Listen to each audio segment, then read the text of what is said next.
Welcome, welcome, welcome. We are back.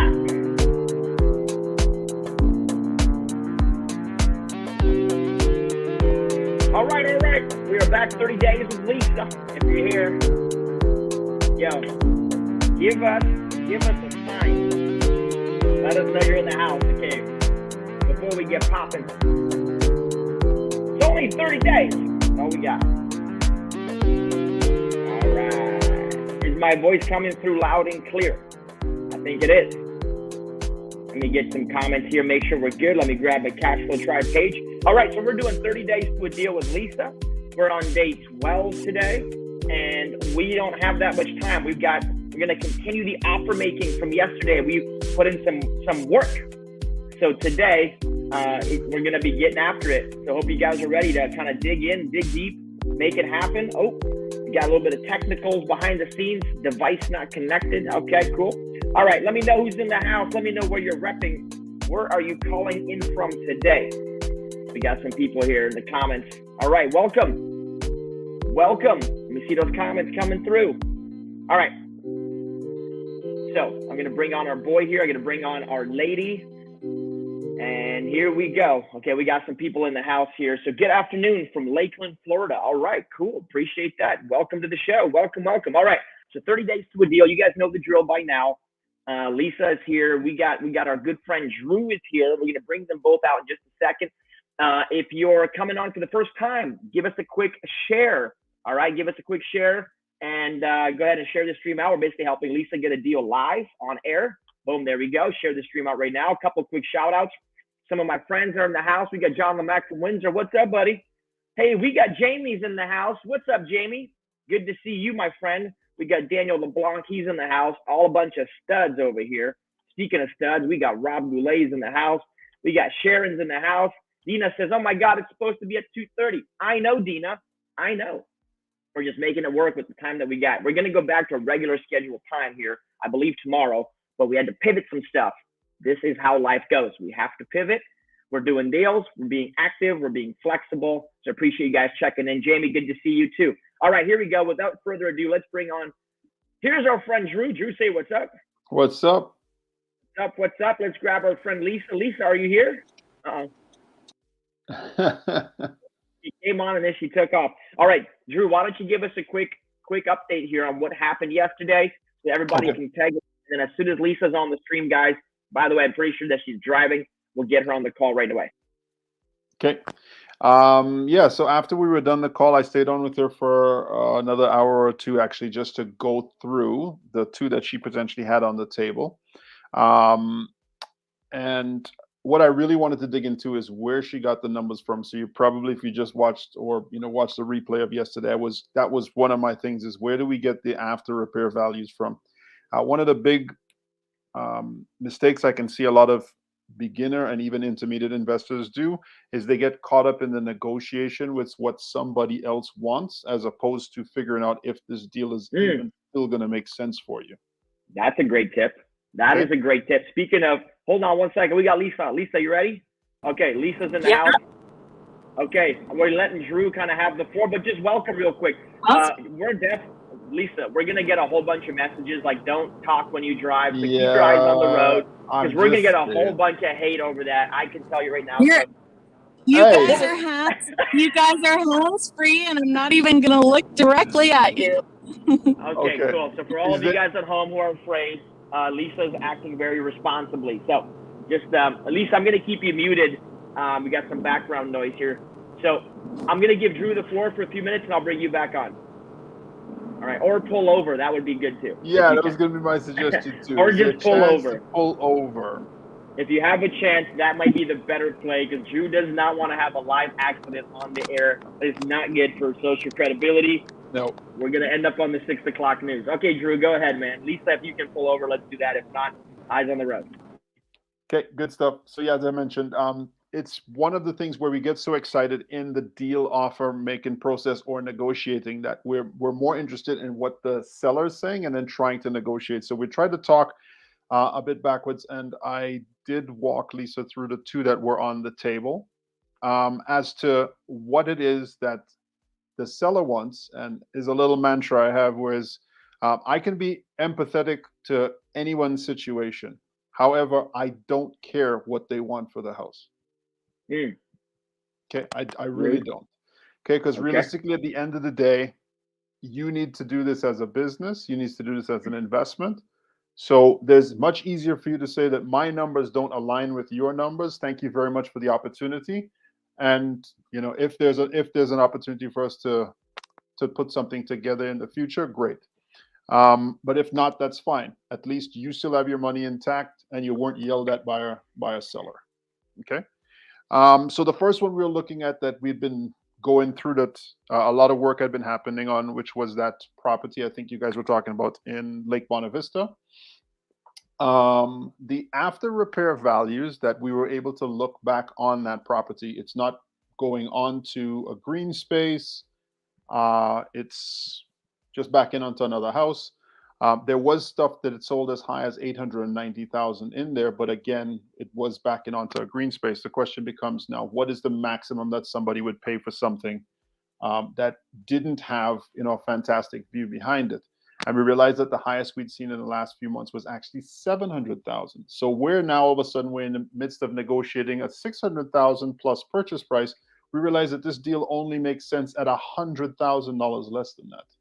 So it was important to get into that first and foremost. We still made sure that Lisa wrote up the offer, had the conversation. Like I said, sometimes these are difficult, but it's better that you get through that. We are saying, okay, this is it. I know that this may not work for you, Mr. Seller, but this is the offer I have based on my numbers.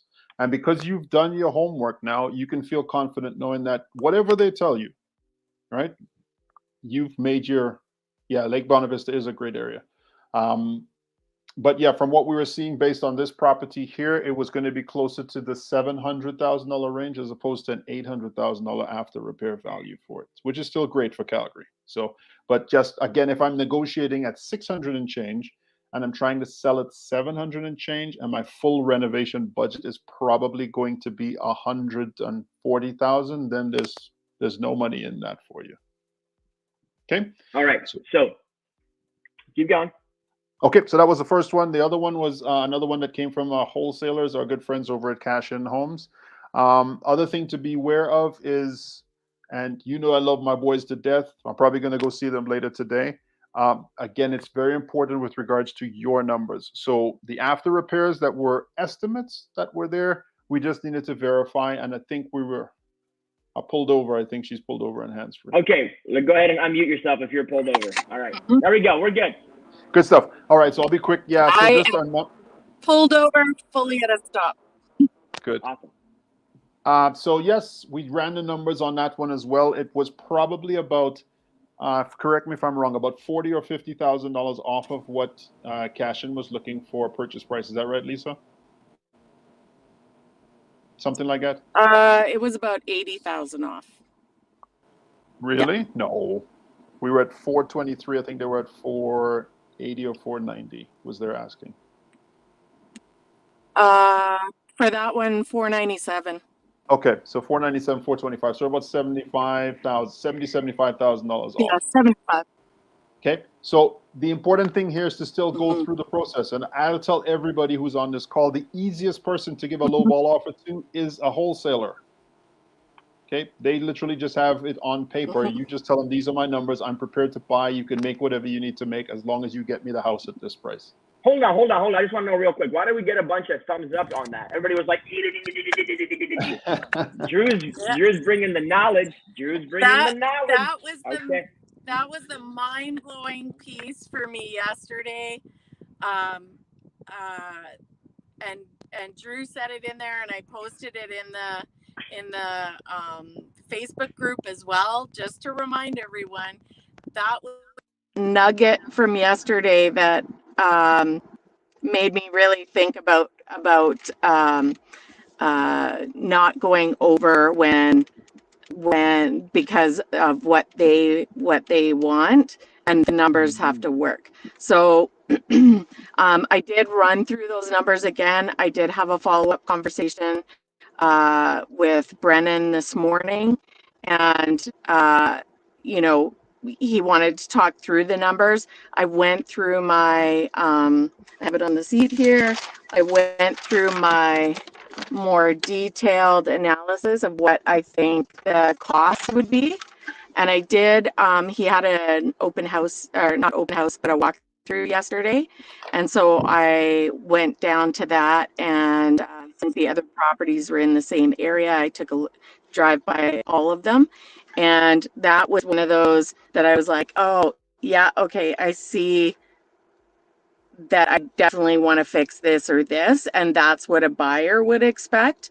And that was the other thing Drew said yesterday about who's your target buyer and what would they expect. So we had talked about like, a 3-bedroom, 1-bath. Do you need to put in a second bath? Would the buyer that I'm trying to attract look for a master bath? Yes, they would. So those are things that you start to need to factor in and think about what kind of flip is it? Is it just paint and updating decor? That may be something different, but this was more involved. Okay. Yeah. So the other thing lots too, of nuggets yesterday.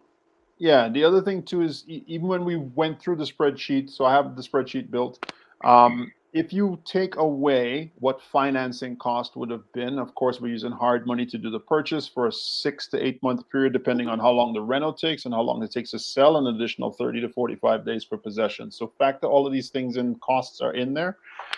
If you took away that and you actually were a legitimate cash buyer where it was your own money or a very low line of credit that you had, and you were doing the deal yourself, which Lisa's not. She has to hire a contractor who you're looking at, even just a general contract, you're looking at $7,000 to $8,000 per month just for them over a 6 to 8 month period, right? If you were now doing the work yourself and you didn't have the cash, all of a sudden that $497,000 purchase price would make sense, right? But that's why I said don't fudge your numbers just to get a deal. In this case, Lisa has to hire somebody else, so she has to factor in that cost. And then she's actually getting hard money, so she has to factor in that cost as well. So unfortunately, in this situation, because you're dealing with this other stuff, it just brings your number lower. But I much prefer to have an apology up front and build a working relationship than have to come back to my investors saying why I can't pay them off, or we end up with a property or project 8 months down the road that I'm going to lose money on. All right. So where does this lead us? Sarah, Lisa's still here? Yep. Okay. Okay. So I think once we realized those numbers didn't work, I immediately went to the MLS and I was like, okay, well, let's figure out what is going to. I think Brennan. Yeah, I think Brennan and I are friends. You are a robot right now. We can't see you. We can't see you. You're frozen. Yeah, what I did tell her was to have that discussion with Brennan. If Brennan has the ability to go back to the original owner and negotiate the price down, he knows that he has a buyer who's prepared to take it. He will now go to the negotiation on your behalf and see if he can get to that price. Or if there's somebody else, they'll take the property and we just find another one. She's on their email list, so any new property that comes up, she's going to see it. So. All right. So how many offers? I'm going to push this forward here. How many offers are we got? Three active. Okay, three cool. Active. Yep. So the one, it became $100,000 less than she thought. That's the one we've been going through from the beginning. She spoke to Brennan. It is about $50,000 to $75,000 less than she thought she needed to be. But there is one. Thank you very much for that, Sharon. There is one that was found on the MLS. No, it's actually live. Now I'll show you the text from the. Actually, well, should I do that? No, I won't even do that because this is a live deal and I know we're live. This is a live deal and we are live. Is anybody at home poaching this deal? Is somebody behind me? I'm like super concerned. Rob Lisa. Yeah. Don't rob Lisa of opportunity. Somebody does this. Yeah. So this was just found. Again, we went through everything. I said, okay, well, let's see availability of smaller bungalows in the South in communities that are flipping. So there's a community called, okay, I'm not even going to say the community because there's only one that's available on right now, but it's in the south of Calgary.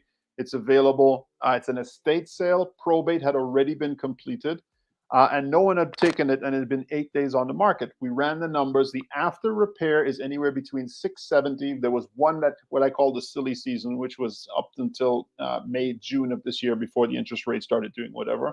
that sold as high as 711,000. 1,000 square foot bungalow, double detached garage, nicely renovated. This one's on the market for 439. I was like, okay, that's quite a gap. We did Lisa's numbers again, factored in as much as $170,000 for renovation because it needs to have a garage put onto this property. Now, I made Lisa, of course, make some calls. This is a full gut renovation, so you need a quality contractor to do this job. So that was her homework yesterday, which she said she's meeting with a couple. But I know that that's typically anywhere in that $160,000 to $200,000 range, depending on the amount of work or scope of work. So if she can get this person to complete this at 170, her numbers came in at 420,000 to factor all of her costs, right? Which is not bad. And we went in with no inspection because it's going to be a gut job, but she does have a financing condition for 10 days. There were 3 offers that went in yesterday. I'll read what he messaged me back about 45 minutes ago. Good morning, Drew. We received the 3rd offer late last night. The agents are X, Y, and Z. We like your terms versus the other offers and would like to work with yours, but need you to improve on your purchase price. Please discuss with your client and let us know if you'd come up to what they're asking. So we said, okay, that's great. We're in the play now. I asked her if she was prepared to move up a little bit. I think the most it was 422, but because the numbers are there, then it's a simple response in your negotiation. Thank you very much for considering us. We've gone through all of our numbers. This is a full renovation project. 422,500, I think is what it was. If that can work, great. We'll be happy to close for you and have this deal completed, cash transferred by the 31st of this month. Right? So again, because she's done all of our homework, if she can get this done, if they can agree to the fact that, okay, I want 430 and change, but most we're going to offer is 422.5 and they like it, we might have her a deal today. So we might have her a deal today. Drew, I love this, man. This is what we need. We're almost halfway there. I mean, literally, guys, we've been doing this show now for almost 2 weeks, and we're almost halfway there. But what I want to highlight is a couple things Drew's saying here. I fully agree with Drew. You have to become a resourceful investor, and that's what we aim to help people do at CFT Cashflow Tribe, is to help you, empower you to be able to make a lot of decisions and thinking on your own. All right. But what Drew said is you have to go get a deal. It doesn't matter what the other party wants. Those are numbers. What matters is what matters to you. You have to know how you justify the deal. Long term, what makes sense to you? Are you keeping it? Are you flipping it? So taking control, I think, is so important. Well, Lisa's back. So Lisa, I think you've heard most of that, what Drew was saying. What are your thoughts? Yep. Where are you at with this so far? Because we may have a deal today, which is pretty exciting. Yeah. I feel like my confidence has gone up a lot with making deals. I know there's still like a couple of pieces of the paperwork I had to send to Drew and mark in red saying I forgot what to put here or how to frame that. But it was really only 2 this time, two small bits. So I feel like, I know how to do this now. I'm going to get better at it each time I do it. And I feel like my confidence with going in, like even having that conversation with Brennan this morning, before I would have been defending my number, and instead it was straight facts. It was just like, look, this is where I'm at. This is what I think I would need to do. This is the kind of flip I'd want to do on this property. And even cutting back in these areas, I still, with the cost of borrowing, this is the number I'm coming in at. So yeah. So stick to your guns. Folks at home, questions. There was no negotiation. Folks at home, if you have questions for Lisa, feel free to throw it in the chat. But Lisa, I see your confidence levels at a new level, which is great. I'm encouraged watching you because you're a person that's growing through this process. And I could tell just by your language, you're less apprehensive. You seem in much more control about the situation, even your own thinking.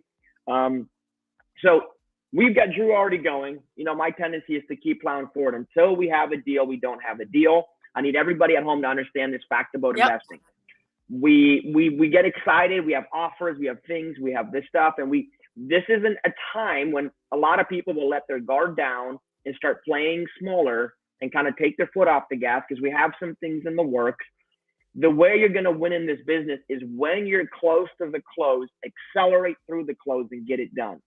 So what we need to do is we need to make sure that these deals with Drew, they're going forward, and we're keeping the momentum very much alive, very much, if we need to look at other deals. We talked about this the other day, key performance indicators.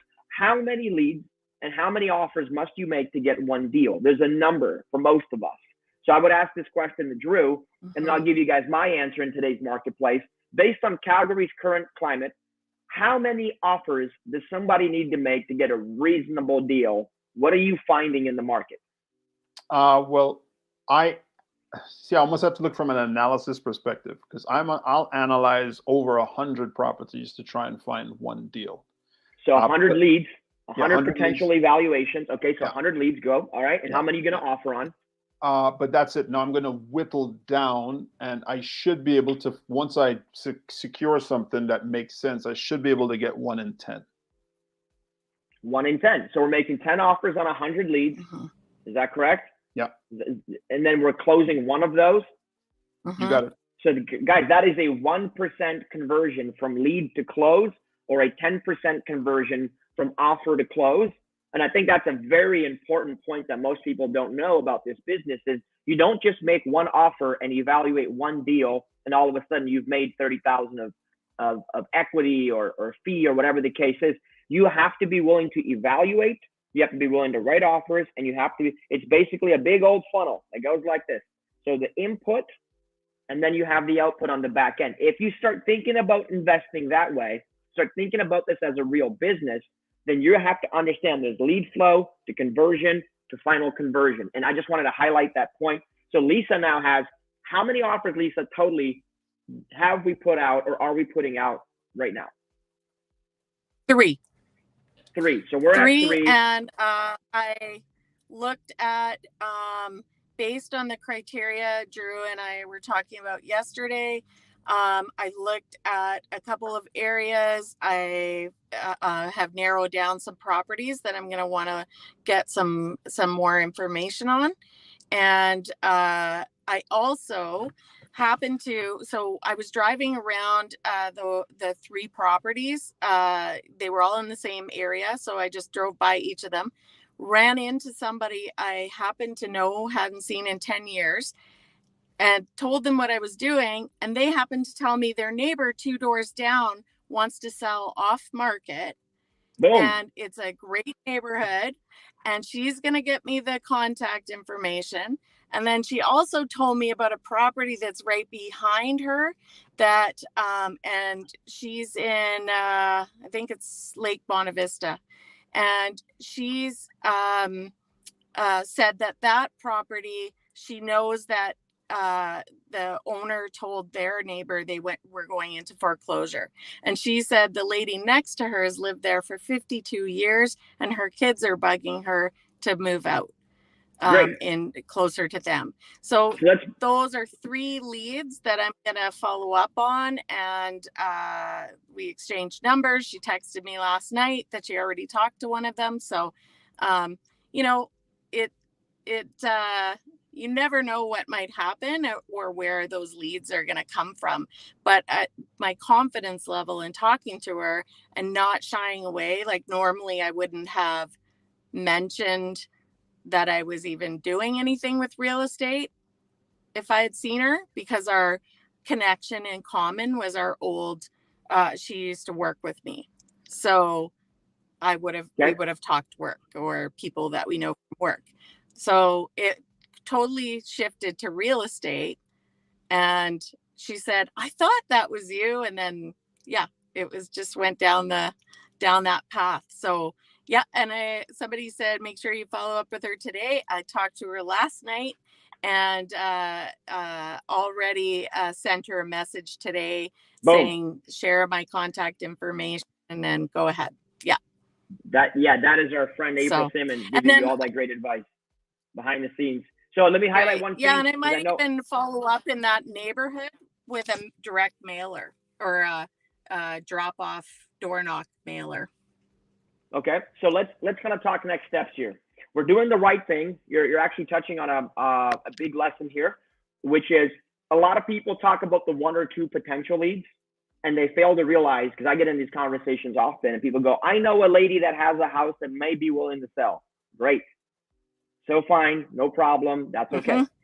The only response I have, go get 10 more of those ladies. Okay, so that's fine. But as long as we don't hang all of our opportunity on one lady, one place, one time. So to Drew's data, I'm going to have to, like, let's spin this a bit. We need to prove or disprove Drew's assessment here. If we disprove, hopefully it's to our advantage. If we prove, then we have a very clean metric. So 10 to 1. So we've got 3 offers out. We need 7 more offers. But it sounds like Drew has about 100 properties he evaluates, or a client of his would evaluate, which means, like, okay, so if this lady who has a house who may be interested in selling, that's a lead. Until we make a tangible offer on the property, it's still 1 of 100. It's not 1 of 10. That's what I'm trying to decipher here for you guys. So 1 out of 100. If we get an offer thrown against it, now it's going to be 1 of 4 offers, and then 1 of 5 offers. Your job is simply to get 10 offers made in the next 2 weeks, so that we can at least get 1 out of 10 conversion. Because at the end of the day, it is a numbers game. At the end of the day, you do need some conversations with people. People will come back and forth. So this is where people get lost. They waste too much time in the vernacular, in the discussion, in the whatever. What I want you to do is go, I have a lady, I'm making an offer. Boom, cool. Hey, Anthony wants A, B, and C. Cool. Save the stories. Everybody in real estate needs to save the stories. We don't care if it's your great grandpa's home, twice removed, given to your sister, and then given back to your brother, and then the dog had it, and then the cat took a piss in it, and all this other thing. Like, we don't actually care about all the vernacular. We need to know the fair market value. Love that. We need to know what you want for it, okay? And we need to understand what we're going to do with it. Are we making money right now? Are we making money tomorrow? Or both? We can do both with real estate. Are we going to flip it? Are we going to flip it to ourselves and do a BRRRR, which means we make money today and make money tomorrow? Great. But the stories matter for understanding seller motivation. Once you know seller motivation, story time is over. Put the story to bed. Some people are too busy Dr. Seussing their entire real estate career, right? You know, the cat and the hat and the mouse and the bat, like all this thing. So I'm glad that we're kind of getting to it. We have like 3 minutes left. So tell me what the game plan is. I know tomorrow we're back to regular schedule time. I needed to hear that. Yep.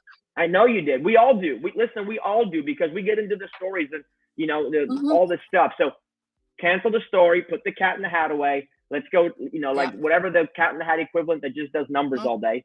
That's what we need. All right. So what are we going to do after this? Great. Where are we next? So we're gonna hopefully Drew will hear on the offer. The other 2 are no's, but they didn't even hurt, so that's good.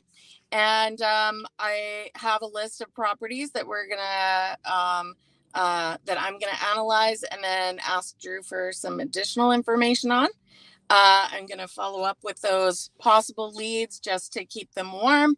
And then the other thing is, after yesterday, I did 2 videos, one on my main Facebook page and one on Cashflow Tribe. I had 2 people reach out to me privately and say that they're interested at, I don't know if I could get both of them for tomorrow, but where they're confused is, how do what if I don't want to do the flips or anything? What can I do in real estate that isn't involved with the construction side? And then the other questions were, how do you get down payments for all this? How do you figure that out? And so they wanted to do a bit deeper dive into the other people's money and how does that work, and how do they figure out like what those costs of financing would be, and where should they start making some of those connections and relationships. Great. So that's all great. We can dive into that more tomorrow. One of the answers that I want to give, that, like, this is my arrogant asshole answer. Ready? It doesn't matter. I'm just sorry, but I got to drop that one time on this show. It doesn't actually matter because your deals don't matter because you're not making offers. Like I need to say that one time for people listening because I get a lot of questions like, what about step 2 and 15 and step 49 and step 65, right? It doesn't matter. You'll never get there. Who cares? Just stop wasting your time. I'm saying that one time to be a rude dick because I just think people need to know, make offers, do what Lisa's doing right now. And that's actually step 1. Yep. Step 2, once we actually get there and Lisa has 10 offers on the table, all of these questions become very relevant and we're actually going to do something with them. So we can touch on all of that stuff, but I have to try to keep people, you got to stop being a professional learner. Like this is not a university. Real estate investing is a co-op. Yes. It's not university. And a lot of people watch YouTube all day and like, hypothetically, in a scenario where I want to do this strategy, what would I do if I had the dollars, the desire, and I even remotely tried? Doesn't matter. Literally doesn't matter because you're not going to do it. So yes, we'll touch on all of that stuff. I'm proud of you for getting 3 offers. I'm a KPI driven person. I love for those of you at home that are very much like, dude, give me the nuts and bolts. Somebody told me when you do this show, let's not waste time. Give me the nuts and bolts. We only got a half an hour a day. So the nuts and bolts are, how many offers did you make? Well, I have stories. I don't care. So is the Dr. Seuss. How many offers? Well, 0 offers. Why didn't you make offers? More stories. Listen, all you got to do is make offers. As simple as that. I want you to basically be in this position. Ben, I have 10 offers that I've accepted, and I need to choose the best possible deal for me. Your realtor, thankful to Drew for being here and stepping up. By the way, Drew is an awesome member of this community. Hey, why is Drew on the show and I'm the realtor too and I'm not on the show? You literally didn't step up. I gave you 3 days to stay high and you did nothing. You sat there watching Lisa, struggling to figure stuff out. I'm here helping her. We as investors use everything at our disposal. Realtors, we write our own offers, they rate offers, MLS, non-MLS, resourceful, right? So thankful to Drew for stepping up. Lisa, once we have 10, we're going to go, what are the financing options? Again, same thing. What is the down payment is one option. The bank is only one option. That question itself tells me that that person is only looking at one option. So here's the 3 or 4 general options that people at home need to understand. And then we're going to wrap up the show. Number 1, you can go and do the conventional bank route. That's called consuming a mortgage. Okay. You're consuming. When you consume, you have to follow the basic rules and protocols. In that example, you have to go and get a down payment. Where do you get a down payment? Typically from your own sources of income. The only ways that I know how to really get a down payment in a conventional setting without a whole bunch of nonsense is you got to go earn it, or your mommy and daddy has to give you a gift, a non-refund, like non-payable gift, right? Anything other than that is nothing but red flags. You just need to know that, basically. And somebody's going to reach out with a caveat answer. Hypothetically, if somebody died and left me money and then I could use that money and then they came back from the dead and signed an affidavit that, that I could, I don't care. Option 2, you don't use a conventional lender, but you use a B lender or a C lender. Usually you'll find access to those people through a broker. They will charge more money. Okay, a B lender and a C lender is more flexible because a lot of them can bypass the government, which is CMHC, Canada Mortgage Housing. If you can get a down payment, you can work with them where the source of funds come from, but they will charge you more because they are not TD, Scotia, and CIBC. Okay, these are private companies that are not banks that lend money out, and they have some different options for you. In that case, Lisa, we can raise the 20%, 30%, 40% from somebody, etc. Option 3, I'll give you this one, is really the private person. So like we had Catherine on the call. Catherine you and her can just cut a deal because she has the money to fund it. Whatever deal you cut, there is no how does it have to happen. There's only your ability to negotiate things on your own terms. And then option 4 is what's called a joint venture. Somebody else in the community goes and raises the money, whether they get a loan, whether they have the cash, you're giving them a piece of equity in the deal for bringing the money, and you're now the active partner doing the deal. Those are kind of the 3 to 4 options that you have. My world in raising capital, I'm able to, in many cases, migrate and move a lot of those worlds, and I use them as like a piano where every single strategy is kind of a note, and one day I'm playing jazz and one day I play classical. Your ability to do that is what investing is all about. So that's kind of the short answer. But for us to get there, like people go, how do I do this? My new prerequisite question is, do you have 10 things under contract? No, I don't have anything under contract. I've never even evaluated a house. Well, then it actually doesn't matter. Do not pass go, do not collect cash flow. Just stay home. So I know I'm being cheeky. I'm in a cheeky mood. No. I appreciate that. But Lisa, does that help? Right to the point. Yeah, There's 4 options. I think it'll help those folks who were asking me, and it gives them enough to start to get going. But you know, one other thing I want to throw out here, just real quick, and then I'll give you the microphone to close us out. Here's the other thing. Free training is no good. Hey, how do I do this? And they're asking Lisa, who's now asking me, you're literally wasting your time. You know who I'm here to help? Lisa. I'm literally directing all of my energy and attention towards one person, Lisa. So they're like, how do I do it? The real answer is join Cashflow Tribe, get a mentor, get one-on-one help like this. So you're not getting secondhand knowledge, because we're still trying to close Lisa's deal. But I see this very, very often. We have a good desire to help people. And I understand that we all want to be teachers and educators. I totally get that. And I appreciate that that's where people's hearts are. I think that's fine. By the same token, though, it's not up to you. That person needs to get direct information that applies to their situation. And even though you may give them good, well-intentioned advice, it may not actually apply to their situation because they didn't actually tell you the full story. Hi, Ben, I owe the government CRA $30,000. How do I buy my first house? And they ask Lisa that, but they leave out the part that they owe the government 30 grand. That's the problem, is I'm getting secondhand information. I'm then passing it back. And it's like that game of telephone where you go all the way around the circle and it's a whole different thing by the time it gets to it. That person, in my opinion, needs to join CFT, be a part of what we're doing, get this kind of one-on-one proximity, get a realtor like Drew. It's a very personal experience. So real estate in a box, very difficult to do. That's why a lot of education companies are closing up shop in Canada, because they realize that real estate in a box doesn't make sense.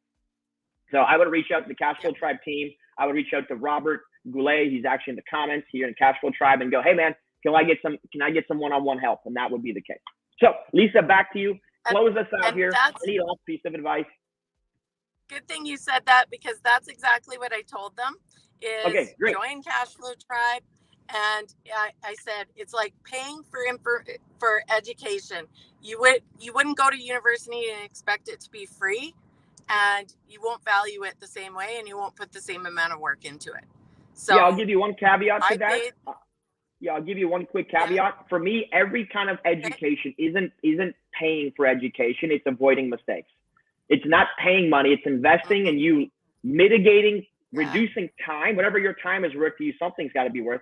And whatever that really ridiculous and expensive mistake that you're about to walk into and make, that's really what you're mitigating against. So investing in yourself is really about risk mitigation. It's not about what do I have to cost to learn something. All the learning is free. YouTube is totally free. Every strategy is free. Like there's no reason to actually pay for information. What you should do is gain proximity and gain experience, like mentorship, so you can cut time and avoid, you're going to drop 10 grand because you overpaid. That's a costly mistake. You're going to lose $30,000 because you paid for 2 sides of a realtor deal. Well, you didn't have to. That's a costly mistake.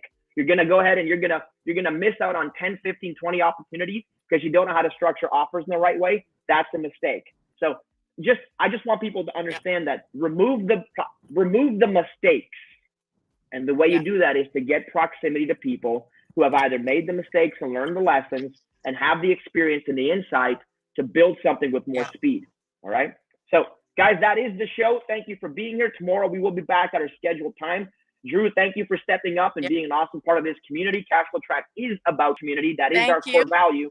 So thank you, bro, for stepping up here and helping Lisa. You've been a tremendous, tremendous asset in this conversation and helping us do what we've done. Until tomorrow. Amazing. Drew, give us a goodbye. Lisa, a goodbye. I would have made a much higher offer.